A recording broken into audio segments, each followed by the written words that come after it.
Hello and welcome back to the channel. Today we're going to explore outpost number 8 in my quest for looking for villagers. You can see the outpost there on in the distance, and we're going to make our way over to it now.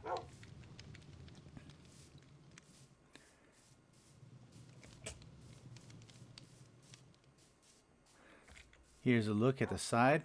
Not an attractive building, I understand, and I apologize for those who are into aesthetics. I'm not the most creative person, so I make these ugly structures. So here is the front and the entrance, and let's go inside. As you can see, it's decorated with the Dead Pillagers banner, one of my favorite and consistent themes. So this outpost was created using spruce oak wood, and I had to do that because at the time I had no stones at all. And so I actually used that tree there to build out around the tree, and it became part of an organic part of the outpost itself. I have 3 underground furnaces. I have my chest full of stuff that I've mined: iron, gold, copper. As you can see, there's not a lot of stone in there even now. So this was the base level. I needed to go down and search for stone, so that's exactly what I did. I went down a level, and so I created this second level. I guess you would call it an underground level, although we're still technically above ground.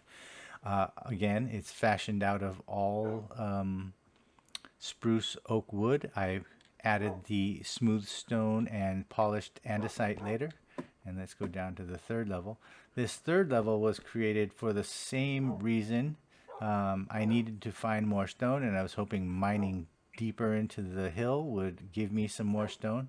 Later on, I did replace a lot of the dirt with polished andesite and with smooth stone. But there was also a time when I ran out of not only stone, but I ran out of food.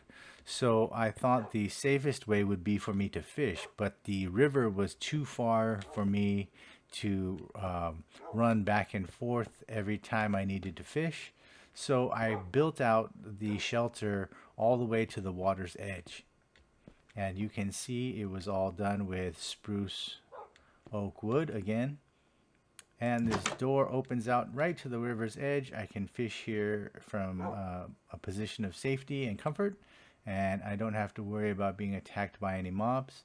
As you can see, I planted wheat and pumpkins and more wheat and pumpkins heavily along the shoreline, just to give myself another option for food.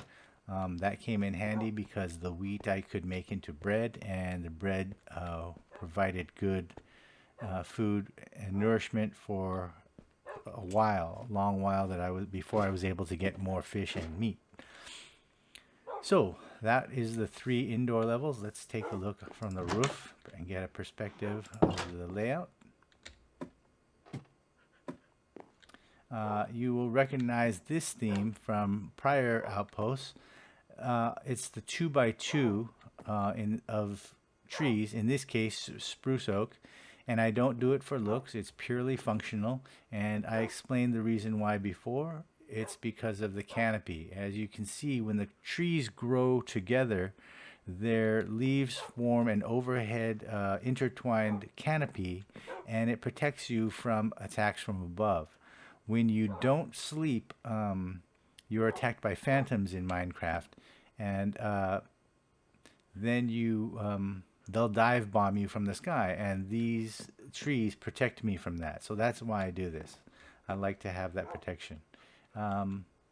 As you can see over there, there's a pillager waiting to kill me, maybe 2, because I killed his leaders. I killed 2 pillager leaders, and now they want revenge. You can see here in the front, I've planted sugar cane. I have an irrigation system that's very crude and actually not necessary to be that size, but I did it anyway. I made a huge water trench with trough for irrigation too. That's for functionality and for protection, because enemies will fall in there and be trapped. There's more wheat and more pumpkins, just like by the riverside.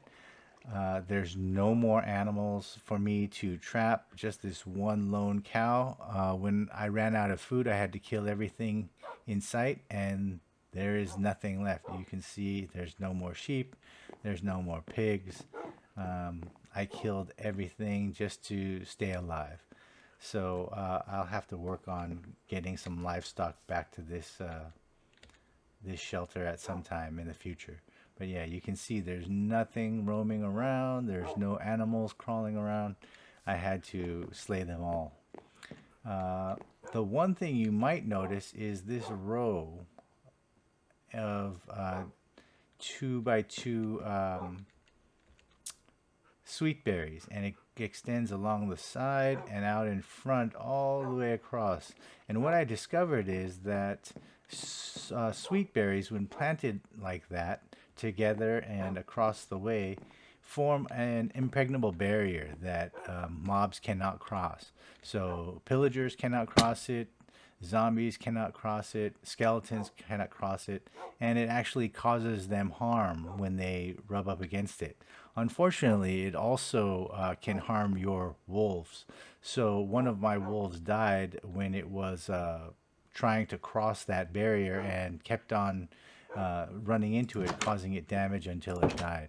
So that's one drawback to be mindful of, but it is a very practical and fast way to create a perimeter and protect yourself. So that's it for Outpost 8. I'm going to try to make a video for Outpost 9 now and sleep and skip the night. So thank you for watching, and hopefully you'll watch the next video and provide me with any comments or suggestions that will help me find my villagers. Thanks very much.